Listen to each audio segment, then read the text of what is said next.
Hello, I am Sunita. Welcome to my class. Here I am going to discuss Karnataka TET science topics according to the syllabus. Here the topic is polymer. Let us discuss in more about polymers. Let us see what is a polymer. A word polymer is a combination of two Greek words. Poly means many, meros meaning part of units. A polymer is a large molecule of which is formed by a repeated linking of the small molecules called monomers. Polymer is nothing but a large molecules. How you will get a large molecule? It is a combination of repeated linking of small molecules that is nothing but a monomers. In simple words, polymer is nothing but a combination of repeated linking of small molecules called monomers. Then here ethylene. Then so many ethylene combines to form a polyethylene. This is a best example of a polymer. Next one, let us discuss the classification based on the source. The first classification of polymers is based on their source of origin. First one, natural polymers. Second one is synthetic polymers. Third one is semi-synthetic polymers. Let us discuss in detail classification of polymers. Next, let us study the classification of polymers. We can classify the polymers in different ways. First one, let us study classification based on the sources. The first classification of polymers is based on their source of origin. In that one, first one is natural polymers. The easiest way to classify polymers is their source of origin. One of the easiest way to classify the polymer is based on their origin. Natural polymers are polymers which occur in nature. The name itself is indicating natural means the polymer it will exist in nature, which occur in nature or existing in natural sources like plants and animal. This type of polymer, natural polymers, normally we will get from plants and animals. Therefore, natural polymers is nothing but the polymer which occur in nature or existing in natural sources like plant and animals. Let us discuss some of the example of natural polymers. Some common examples are proteins which are found in humans and animals. You can find proteins in humans and animals also. Then cellulose and starch which are found in plants. Normally cellulose and starch we will get from plants. And rubber which we harvest from latex of a tropical plant. Normally the rubber we will get from tropical plant. These are the few examples of a natural polymers. Let us see some more example of a natural polymers. RNA, DNA we can find in human beings. Then even starch, cellulose, natural rubber, chitin, cotton. These are the few example of a natural polymers. Natural polymers is nothing but naturally existing polymer. This we can found in both animal and plants. Synthetic polymers. Synthetic polymers are polymers which humans can artificially create or synthesize in a lab. This synthetic polymers we can create in a lab, we can manufacture in a lab. These are commercially produced by industries for human necessary. Normally we will use so many polymers in our daily activities. Therefore, the industry they will manufacture the synthetic polymers according to human necessities. Some commonly produced polymers which we use day to day are polyethylene, a mass-produced plastic which we use in my packaging. Packaging normally we will use polyethylene. Then nylon fiber, commonly used in our clothes and fishing nets. Our cloth is made up of a nylon and also fishing nets also made up of a nylon. These two are the two important synthetic polymers. Here some of the example of synthetic polymers are examples nylon, neoprene, PVC, polystyrene, silicone, silly-putty, plastic. These are the few example of synthetic polymers. Let us discuss the difference between natural polymers and synthetic polymers. First one, natural polymers are polymers compounds that can be found naturally in our environment. Natural polymers normally we will get from the nature itself. Then synthetic polymers or polymer compounds that are produced artificially by humans. Synthetic polymers are created by human, artificially created the polymer. Then next one, natural polymers occur naturally. Natural polymers, it will occur in nature naturally, do not occur naturally. Synthetic polymers, it will not occur naturally, do not occur naturally. Third one, natural polymers produced from biological process. Natural polymers, they will get from plant and animal without any manufacture, they will get from the plant itself, therefore produced from biological process. Then here, synthetic polymers produced from chemical process. Synthetic polymers we will get from the chemical process, we will get synthetic polymers.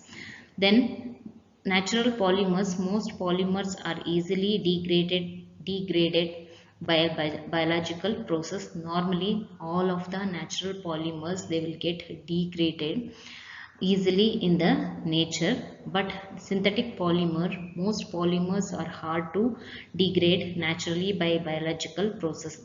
But synthetic polymers, they will not easily, they will not get degraded. Then they will be remains in the nature as it is. Therefore these are the few difference between natural polymers versus synthetic polymers. Semi-synthetic polymers. Semi-synthetic polymers are polymers obtained by making modification in natural polymers artificially in a lab. If you modify natural polymers artificially in a lab, that type of polymer we will call it as a semi-synthetic polymers. These polymers formed by chemical reaction in a controlled environment and are of commercial importance. Here, under this semi-synthetic polymers are manufactured in a lab under controlled environment, and this is used for commercial importance. Then some of the example of semi-synthetic polymers are vulcanized rubber. Sulfur is used in cross bonding the polymer chain found in the natural rubber. Here, to convert natural rubber to vulcanized rubber, normally we will use sulfur here. Sulfur is a chemical. This sulfur is used in cross bonding the polymer chains found in a natural rubber. Cross bonding of polymer, it will occur in the presence of a sulfur. Then next one is cellulose acetate rayon. These are the two example of a semi-synthetic polymers. Here, example of a semi-synthetic polymer is vulcanization of rubber. Vulcanization is a process that changes synthetic and natural rubber into crossed linked polymer. Here, this is an example of a natural rubber. If you heat this rubber in presence of sulfur, then this sulfur chemical, it will help the rubber to convert in a cross linked polymer. Then here sulfur is the vulcanized agent for the natural rubber. Sulfur, it will act as a vulcanized agent here. But here you can use other chemical substance also. Classification based on the structure of polymer. Here I am going to discuss classification of polymers based on the structure of polymers. Classification of polymers based on their structure can be classified as the three types. One is linear polymer, second one is branch chained polymer, third one is cross linked or network polymers. Let us discuss in detail. First one is linear polymer. These polymers are similar in structure to a long straight chain which identical links connected to each other. The monomers in this are linked together to form a long chain. This is the structure of a linear polymer. In this polymer, each unit we will call it as a monomer. These monomers, they are connected end to end, then they will form a straight line. This type of arrangement we will call it as a linear polymer. These polymers, they have high melting point and also they have high density. Because of this straight chain. Because of this structure, the melting point of linear polymer is high, and also they will possess high density. The common example of linear polymer is polyvinyl chloride. Because of this long chain, because of this linear structure, linear polymer we will use to make an electrical cables and also pipes. Second one is branch chain polymers. As the title describes, the structure of these polymers is like a branches, originated at the random points from a single linear chain. Let us look at here. Here, this is the single linear chain. Then here you can see the branches of different length. Monomers join together to form a long straight chain with some branch chain of different length. This straight line is made up of a monomer, straight chain is made up of a monomer, and you can see the different branches, and branches length it will be vary from each other. As a result of these branches, the polymers are not closely packed together. Here you can see the gap between the branches. Here the polymer is not very closely packed, it is very loosely packed. You can see the gap between the branches. Because of this, they have this polymer, it will possess low density and having low melting point. In this one, low density polyethylene LDPE is used in plastic bags. In the manufacture of plastic bags we will use, and general purpose containers is a common example. This is the common example of branch chain polymers we will use in plastic bags. Because of this low melting point, because of this low density, this branch chain polymers we will use in various purposes. Third one is cross-linked or network polymers. In this type of polymers, monomers are linked together to form a three-dimensional network. Here, see this one. Here, the monomers, they are linked together to form a three-dimensional network. These monomers containing strong covalent bonds, as they are composed of bifunctional and trifunctional in nature.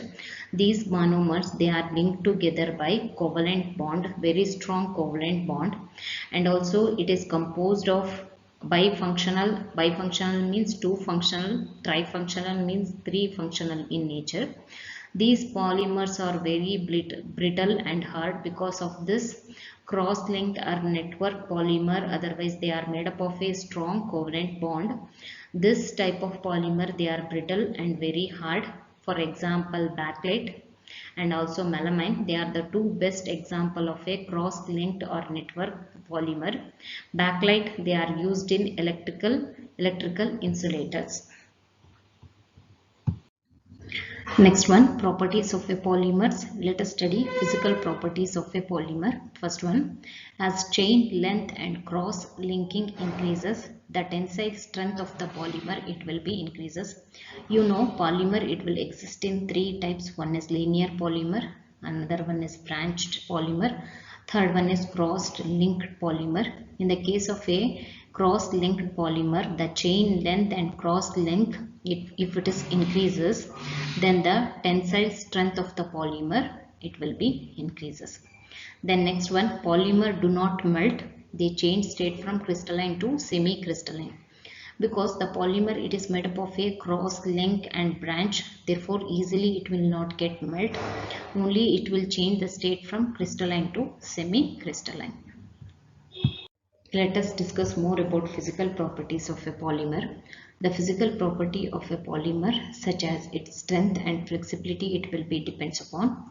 First one, chain length. In general, the longer the chain, the stronger the polymer. If the chain length is more, then it will gives the polymer, it will increases the strength of the polymer. Second one, side group, polar side group gives stronger attraction between the polymer chain, making the polymer stronger. You know, the polymer is linked with a side groups. If the side group is polar, then it will increases the attraction between the polymer chain. Therefore, if the side group is a polymer, then it will gives the stronger strength to a polymer. The next one, branching. Straight and unbranched chain can pack together more closely than highly branched chain. In the case of a straight and unbranched chain, the chains they can held together more closely compared to a branched chain. In the case of a branched chain, you can see the gap between the branching, then they are not able to pack very closely. Then this package, in the case of a straight and unbranched chain, it will increases more crystallinity. Therefore, that type of polymer is more stronger. Next one is cross linking. If polymer chain are linked together extensively by covalent bonds, the polymer is harder and are more difficult to melt. You know the cross linking, it will exist between the polymer because of the strong covalent bond. If the covalent bond is very strong, then it will give the hardness of a polymer. Then that polymer, it is not able to melt very easily. It will give the hardness of a polymer because of the strong covalent bond. Next one, chemical properties. Different side groups on polymer can lead to ionic bonding and hydrogen bonding. You know, in a polymer, the long chain is attached to some functional groups. Then you can see the chain between, otherwise bond between functional group to a main chain, otherwise long chain. Maybe it will involve two types of bonding. One may be ionic bonding, another may be hydrogen bonding. In polymers, you can observe two types of bond. One is ionic bonding, another one is hydrogen bonding. Polymers containing amide or carboxylic group can form hydrogen bond between adjacent chains. If the polymer, if the groups are, if it is amide or carboxylic groups, then it will attach to a main chain by hydrogen bonds between adjacent chain. Then it will involve a hydrogen bonding if the groups are amide or carboxylic groups. The next one, polyester have dipole-dipole bonding between the hydrogen atoms in C double bond O groups and hydrogen atom in CH group.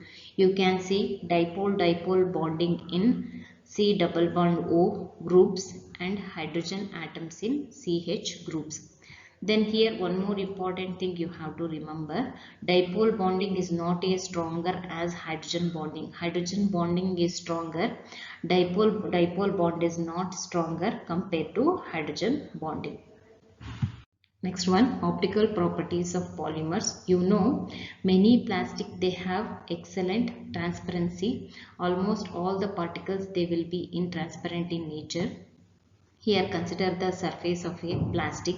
Here you can see the crystalline regions. Here you can see this spot, we will call it as a crystalline region. If any light falls on the crystalline region, then the light it will get scattered. Here you can see the scattering of light. Then here, if crystalline region is having high refractive index compared to the wavelength of light, then the light it will be get scattered. You can maybe in the exam they may ask why in the case of a polymer, why the light it will get scattered. Then your answer will be, in the crystalline region, the refractive index of crystalline region it will be more than the wavelength of light. Therefore, the light it will be get scattered. Uses of polymers. Here we will list some of the important uses of polymers in our everyday life. First one is polypropylene, find usage in broad range of industries. This one we will use in industries such as textile, packaging, stationery, plastics, aircraft, construction, rope and also toys.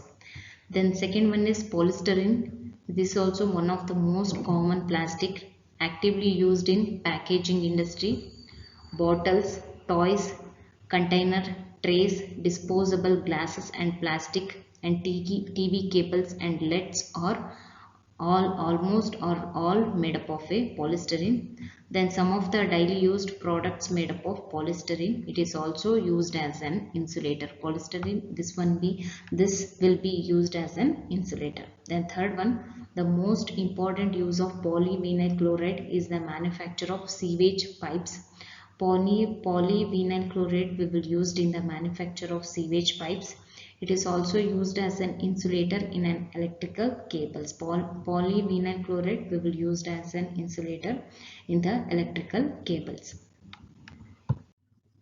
Fourth one, polyvinyl chloride is used in clothing and furniture and has recently become popular for the construction of doors and windows. As well, it is also used in vinyl flooring. Then fifth one, urea formaldehyde resin are used for making adhesives, molds, laminated sheets, unbreakable container, etc. Then sixth one, glyptal is used for making paints, coatings and lacquers. Seventh one, backlight is used for making electrical switches, kitchen products, toys, jewelry, firearms, insulators, computer desk, etc. Next one, commercial use of polymers and their monomers and uses of polymers. Polymer, first one is rubber. Its monomer is isoprene 1,2-methyl 1,3-butane. Uses of this rubber is making tires and elastic materials. The next one, Buna is, its monomer is 1,3-butane and styrene. Then this is used for synthetic rubber. Then Buna N, its monomer is 1,3-butane and also vinyl cyanide, and this is used for synthetic rubber. Next one is Teflon. Polymer is Teflon. Its monomer is tetrafluoroethane and it is used in non-stick cookware and also plastics. And Terylene, its monomer is ethyl glycol terephthalic acid and its user, this will be used as a making of fabric. Next polymer is glyptol and its monomer is ethylene glycol phthalic acid and it is used in the manufacture of fabric. Next polymer is backlight. Its monomer is phenol formaldehyde. It is used in plastic switches and mugs and buckets. Then next polymer is polyvinyl chloride. Its monomer is vinyl cyanide. It is used in the manufacture of tubes and pipes. Next polymer is melamine formaldehyde resin. Its monomer is melamine formaldehyde. It is used in the manufacture of ceramics, plastic materials. Then next polymer is nylon 6. Its monomer is caprolactam and it is used in the manufacture of fabric. Thanks for listening my class. Send me your valuable feedback. Thank you.